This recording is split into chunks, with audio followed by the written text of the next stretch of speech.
Install Android 12 on Mi Mix 2S via Pixel Experience ROM. Please check the description for important notes and all the download links. First download ROM and GApps packages, then transfer the downloaded files to the phone storage, link is in the description below. Step 2. Boot your device into TWRP recovery.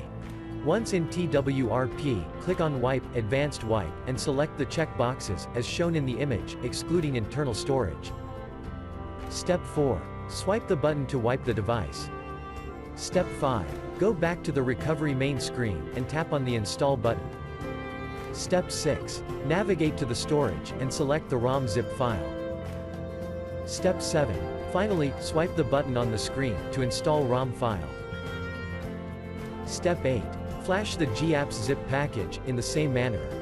Step 9. After GApps flashing completes, select Wipe Cache and Dalvik from bottom left side of screen, and swipe to wipe. Step 10. When the flashing process is complete, hit Reboot System.